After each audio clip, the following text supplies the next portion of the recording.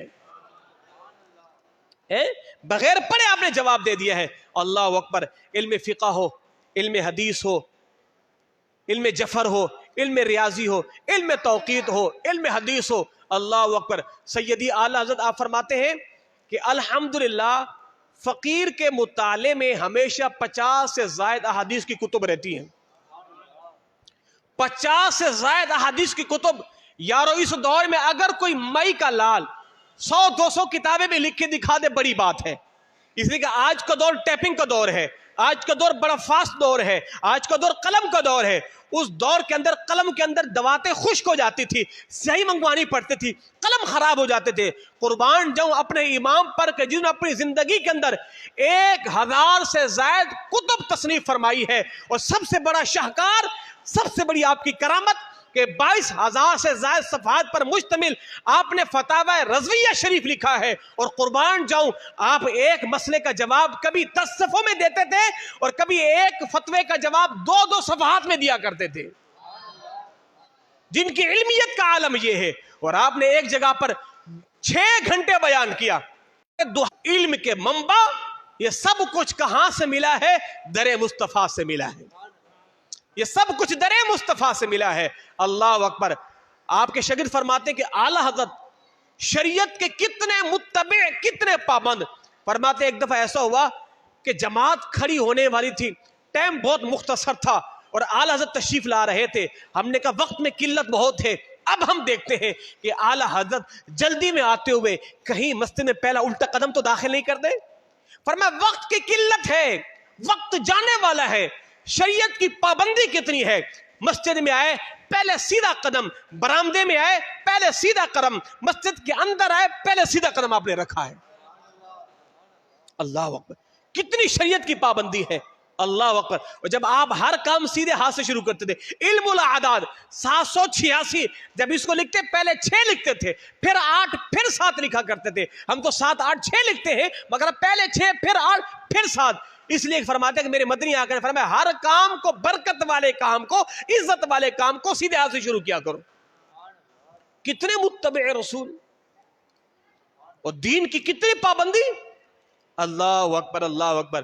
میرے اور آپ کے امام عشق و محبت، آپ نے ہر میدان میں دفاع کیا ہے. سنی کسی میدان میں جا کے کمزور نہ پڑے کہ ہمارے پاس دلائل نہیں ہے. آج نکٹو چھچھورے قسم کے، لوفر قسم کے سوشل میڈیا پہ بیٹھ کر کیمرے سامنے لگا کے اور وہ بھونکتے ہیں اور ہمارے نوجوان تذبذب کا شکار ہو جاتے ہیں. وہ آؤ تو صحیح خدا کے بندو. یہ آج کے بے وقوف خبیث النسل لوگ امام احمد رضا پہ اعتراض کر رہے ہیں.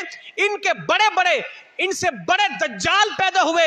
امام احمد رضا ان کو ایسا جواب دے کر گئے ہیں، آج ان کی نسلیں بھی سر نہیں اٹھا سکتی. آج ان کی نسلیں بھی سر نہیں اٹھا سکتی. امام احمد رضا کوئی گلی کا مولوی تھا؟ امام احمد رضا امام الہند، ہند کا ولی تھا. امام الہند تھا، ہند کا ولی تھا. اور امامت اللہ نے عطا فرمائی ہندوستان کی. کیسا دین کا کام کیا. اللہ اکبر. ہر میدان میں علم فقہ ہو، علم فقہ کے اندر آپ نے پانی کی سینکڑوں قسمیں بیان کی ہیں. تیمم کے مسائل کے اندر آپ نے کئی قسموں کا بیان کیا ہے. فقہائے کرام دھنگ رہ جاتے ہیں. اس دور کے فقہاء نے، محدثین نے لکھا ہے، خدا کی قسم اگر امام بخاری کا دور ہوتا تو امام بخاری میرے امام کو اپنے صف اول کے شاگردوں میں بٹھاتے. امام اعظم کو دور ہوتا، امام اعظم میرے امام کو اپنے صف اول کے شاگردوں میں بٹھاتے. اور امام اعلی حضرت کی ان اجتہاد کو اور ان فقہی جزیات پر دسترس کو دیکھ کر امام اعظم کی آنکھیں بھی ٹھنڈی ہو جاتی. آپ کی آنکھیں بھی ٹھنڈی ہو جاتی. صاحبو ہم نے پڑھا ہی نہیں ہے نا، ہم نے تو امام رضا کو پڑھا ہی نہیں ہے. اللہ اکبر. جناب علی بات ختم کرنے لگا ہوں. آپ کنز الایمان کو ہی لے لیجئے. کنز الایمان اعلی حضرت نے صدر الشریعہ بدر الطریقہ مفتی امجد علی آدمی رحمہ اللہ کے اصرار پر آپ نے لکھا ہے. کیا کرنا، آپ نے پورا جدول بنایا ہوا تھا. پر میں وقت میں گنجائش تو نہیں ہے مگر ایسا کرو جب رات کو سونے لگوں تو کاپی قلم لے کے آ جایا کرو اور قیلولہ کے وقت لے کے آ جایا کرو. اب ظاہر ہے یہ جدول میں وقت نہیں ہے، کام کے وقت کے اندر قیلولے کے وقت اور سونے کے وقت قلم دوات لے کے آ جایا کرو، میں تمہیں املا کروا دوں گا. اللہ اکبر. آپ کیا فرماتے ہیں؟ سیدی عادت فی البدی، قرآن کا ترجمہ فی البدی آپ نے لکھوانا شروع کیا. فرماتے میں لکھتا گیا. فرماتے لکھنے کے بعد جا کے میں کتب خانے میں تفسیر کو دیکھا کرتا تھا. کہتے خدا کی قسم میرے امام جیسا لکھواتے تھے ہو بہو مستند تفسیر میں ویسا لکھا ہوا ہوتا تھا. آپ کو ایک مثال دیتا ہوں. آج کچھ لوگ سوشل میڈیا پہ حالت ترجمہ کیا ہے نا، قال عفریت من الجن. آپ نے فرمایا ایک خبیث جن نے جناب سلیمان علیہ السلام سے کہا تھا نا میں تخت بلقیس لے کے آؤں گا. اندازہ لگاؤ یہ اعلی حضرت کی کرامت ہے. آج اس دور میں لوگوں نے کہا کہ جناب یہ دیکھو کنز الایمان کی غلطی. کہا جی کیا غلطی ہے؟ بھی اعلی حضرت نے اس جن کو خبیث کہا، اس جن کو خبیث کہا. اللہ اکبر. جب ہمارے علماء کرام نے اس کا جواب دیا نا، اس کا جواب دیا اعلی حضرت سے کئی سو سال پہلے جو مفسرین گزرے ہیں اور جو بلاغت کے بڑے بڑے منبع تھے، امام احمد رضا خان سے کئی سو سال پہلے وہ لفظ عفریت کا ترجمہ بھی خبیث کر کے گئے ہیں.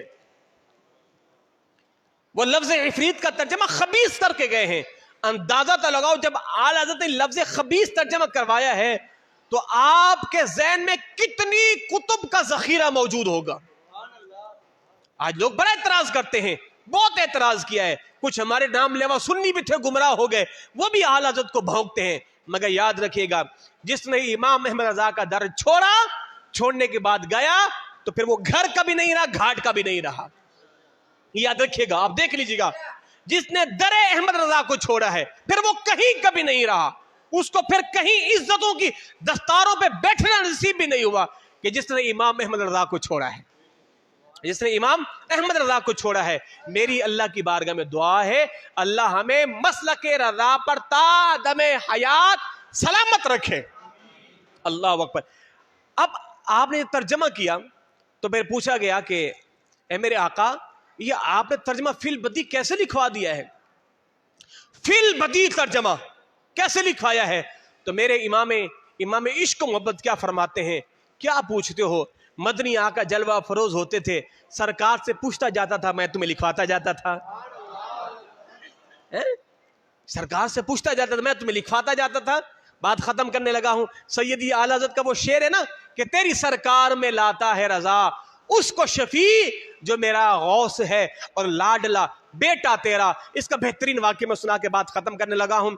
قبلہ خادم حسین رضوی رحمت اللہ تعالی میرے مرشد گرامی فرمایا کرتے تھے, لوگو یہ تو امام احمد رضا کو اللہ نے ہم پر بھیجا ہے, رب کا کرم ہے, ورنہ آج بھی ہم ممبروں پہ بیٹھ کے اگر مگر بات کر رہے ہوتے تھے. آج بھی اب سرکار کی جب مدح سرائی کرتے ہیں نا, ہم کہتے ہیں یہ سرکار کو یوں کہیں نہ کہیں, کہیں غلو نہ ہو جائے, اگر مگر چیکے چنانچے چونکے چانکے, ہم یوں لگے رہتے تھے. فرماتے یہ تو امام احمد رضا کا اللہ کا ہم پر فضل ہے کہ پروردگار نے ہمیں ایسا امام عطا فرمایا ہے, اور جس نے ہمیں گھٹی عشق رسول کی پلائی ہے, اور ہم بے باک ہو کے حضور کی مدح سرائی کر رہے. اور کیا کہا, سرور کہوں کہ مالک و مولا کہوں تجھے, باغ خلیل کا گل زیبا کہوں تجھے, تیرے تو وصف عیب تناہی سے ہیں بری, حیران ہوں میرے شاہ میں کیا کیا کہوں تجھے. کہہ لے کہ سب کچھ ان کے ثنا خاں کی خاموشی, چپ ہو رہا ہوں کہہ کے میں کیا کیا کہوں تجھے. لیکن رضا نے ختم سخن اس پر کر دیا, خالق کا بندہ خلق کا آقا کہوں تجھے. لوگ تو حضور کی مدح سرائی کرنے میں جھجکتے ہیں, کیا کہیں حضور کو, حضور کی مدح سرائی کیسے کرے, ہمیں ہمارا امام بتا کے گیا ہے, خالق کا بندہ کہو بس, خالق کا بندہ مخلوق کا آقا کہو. سرکار اللہ کے بندے ہیں, اس کے علاوہ جو تمہارا دل کرے حضور کی مدح سرائی کرو بس. خالق کا بندہ خلق کا آقا کہوں تجھے. اللہ اکبر. میرے امام عشق و محبت جب آپ حج کی تشریف لے گئے تو آپ مکہ المکرمہ میں تھے. ظاہر اس زمانے میں ترکیوں کی حکومت تھی, اور ترکی جو ہے وہ سنی تھے, سنی عقائد کے ماننے والے تھے. میرے امام الشاہ امام احمد رضا خان, آپ کی طبیعت ناساز تھی اور آپ پر بخار کی کیفیت تھی, اور جب آپ پہنچے, حاسدین تو ہوتے ہیں, تو لوگوں نے خبر پھیلا دی, فرمایا کہ یہ احمد رضا خان آ رہا ہے, یہ بڑا بدعتی ہے, اور معاذ اللہ ثم معاذ اللہ یہ نبی کے علم کو خدا کے علم کے برابر قرار دیتا ہے, تو ذرا آپ اس سے پوچھئے. اللہ اکبر. مکے کے قاضی نے آپ کو بلایا, فرمایا کہ کیا بات ہے, ہم نے سنا ہے کہ آپ معاذ اللہ ثم معاذ اللہ نقل کفر نہ باشد, کہ آپ معاذ اللہ نبی کے علم کو خدا کے علم کے برابر قرار دیتے ہیں. اللہ اکبر. استغفر اللہ استغفر اللہ استغفر اللہ. سیدی اعلی حضرت, آپ کے پاس ظاہر کتب کا کوئی ذخیرہ نہیں تھا, آپ کے پاس کوئی کتابیں تھی بھی نہیں, اور آپ نے کتاب لکھی جس کا نام الدولۃ المکیہ.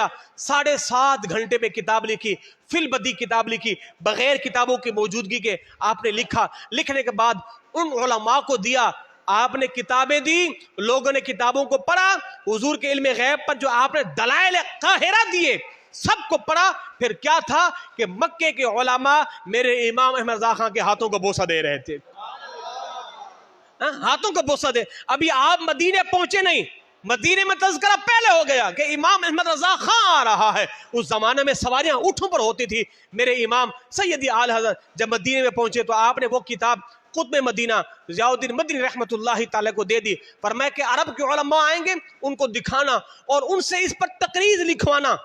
آپ ہندوستان تشریف لے آئے, اور پھر مولانا ضیاء الدین مدنی بھی ہندوستان تشریف لے آئے. فرمایا کہ